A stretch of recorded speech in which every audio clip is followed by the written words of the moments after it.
ரீசெண்டா பார்லிமெண்ட்ல இந்திய அரசு promotion and regulation of online gaming bill 2025 மசோதாவை நிறைவேற்றினாங்க.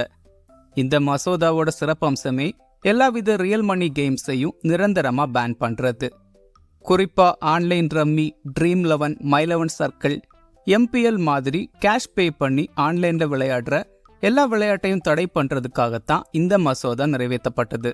இதனாலேயே இந்திய கிரிக்கெட் டீமோட ஸ்பான்சர்ஷிப்ல இருந்து ட்ரீம் 11 விலகிட்டாங்க.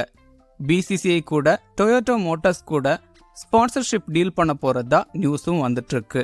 இந்த ஆன்லைன் சூதாட்ட தடை மசோதாவால விராட் கோலி, MS தோனி மாதிரி ஸ்டார் கிரிக்கெட் பிளேயர்ஸுக்கு கிட்டத்தட்ட 150 கோடியிலிருந்து 200 கோடி வரைக்கும் வருவாய் இழப்பு ஏற்பட்டிருக்கு. அது எப்படின்னு பார்த்தா ரோஹித் சர்மா, பூம்ரா, KL ராகுல், ரிஷப் பண்ட், ஹர்திக் பாண்டியா, தென் குருணால் பாண்டியா, இந்த பிளேயர்ஸ் எல்லாருமே ட்ரீம் 11க்காக அட்வர்டைஸ்மெண்ட் அண்ட் ப்ரமோஷன் பண்ணிட்டு இருக்காங்க.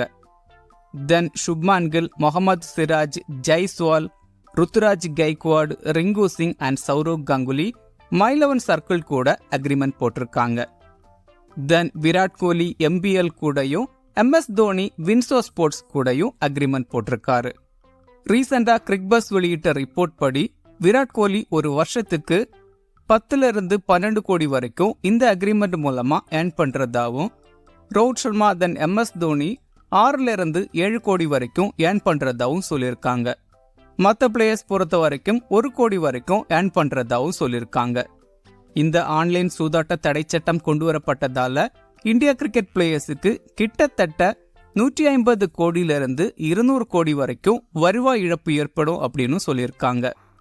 இது மட்டும் இல்லாம பல IPL டீம்ஸும் ஆன்லைன் கேமிங் நிறுவனங்களோட அக்ரிமெண்ட் போட்டிருக்கிறதும் குறிப்பிடத்தக்கது. இந்த வீடியோ உங்களுக்கு யூஸ்ஃபுல்லா இருந்தா இந்த வீடியோ லைக் பண்ணுங்க. மேலும் இதே மாதிரி வீடியோஸுக்கு மறக்காம இந்த சேனலை சப்ஸ்கிரைப் பண்ணுங்க. மிக்க நன்றி.